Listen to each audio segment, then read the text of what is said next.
बांग्लादेश नफरत की आग में जल रहा है। ऐसी आग जिसकी लपट में अल्पसंख्यक आ रहे हैं और ऐसे भी लोग जो गलत को गलत और सही को सही कहना जानते हैं। हिंदुओं का कसूर लगता है हिंदू होना हो गया हो। बांग्लादेश में हिंदुओं की हालत कैसी है, भयानक तस्वीरें चीख चीख कर बताती हैं।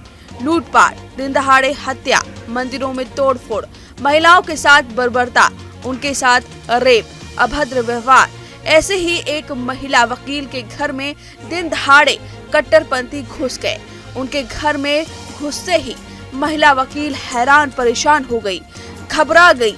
उसके बाद महिला को कट्टरपंथियों ने बताया कि वो अल बद्र, जमाते इस्लामी और दूसरे कट्टरपंथी संगठनों से जुड़े हुए हैं और इस महिला का नाम है तुरीन अफरोज। तो हिंदू नहीं है, लेकिन उन्होंने कुछ कट्टरपंथियों को मृत्यु दंड दिलाई थी, जिसका बदला लेने उनके कट्टरपंथी भाई उनके घर पहुंच गए। इंटरनेशनल क्राइम ट्रिब्यूनल बांग्लादेश की चीफ प्रोसिक्यूटर रही बैरिस्ट्रेट तुरीन अफरोज को 5 अगस्त की हिंसा में निशाना बनाया गया। शेख हसीना के बांग्लादेश छोड़ने के बाद ढाका में स्थिति बिगड़ने का फायदा उठाकर कट्टरपंथी तुरीन अफरोज के घर में घुस गए। उन्होंने उनके बाल काटे और पैरों पर पेंसिल से घाव किए। तुरीन अफरोज ने मीडिया से बातचीत में उस दिन का अपना डरावना अनुभव साझा किया। बकौल अफरोज, कट्टरपंथियों ने उनसे पूछा कि तुम हिजाब क्यों नहीं पहनती, अपनी मां शेख हसीना के साथ भारत क्यों नहीं गई। तुरीन अफरोज ने कट्टरपंथियों से कहा, मैं मर जाऊंगी, बांग्लादेश छोड़कर नहीं जाऊंगी। हालांकि उन्होंने हिजाब पहनने को लेकर कट्टरपंथियों से सहमति जताई, क्योंकि वह उन्हें आक्रोशित करना नहीं चाहती थी। तुरीन ने कहा कि अगर मैं उनसे सहमत नहीं होती तो वो कुछ भी कर सकते थे, मेरी हत्या कर देते। तुरीन ने मीडिया से कहा कि वह डायबिटीज की मरीज हैं। उनकी 16 वर्षीय बेटी उनके साथ थी। जब कट्टरपंथी उनके घर में घुसे, उन्होंने कहा, मैं बहुत डरी हुई थी। अगर उन्होंने उसके साथ बलात्कार किया होता तो एक मां के तौर पर मैं क्या करती। उन्होंने बताया कि उनके घर में घुसे कट्टरपंथियों से ज्यादातर की उम्र 18 से 25 साल के बीच थी।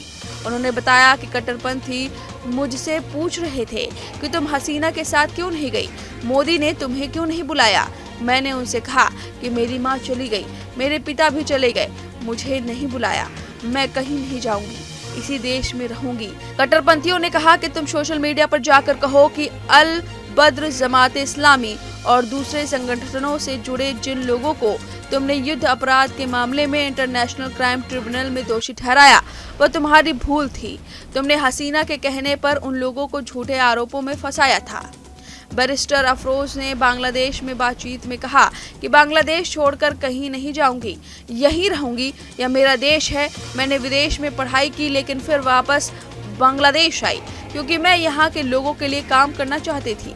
तुरीन अफरोज को 7 अगस्त तक घर में बाहर नहीं निकलने दिया गया। अफरोज ने अपने बाल भी दिखाए, जिसे कट्टरपंथियों ने काट दिए थे। उन्होंने अपने पैरों पर चोटों के निशान भी दिखाए। कट्टरपंथियों ने उनके पैरों पर पेंसिल धंसाकर जख्म देने की कोशिश की थी, जिसके काले निशान उनके पैर में आज भी पड़े हुए हैं।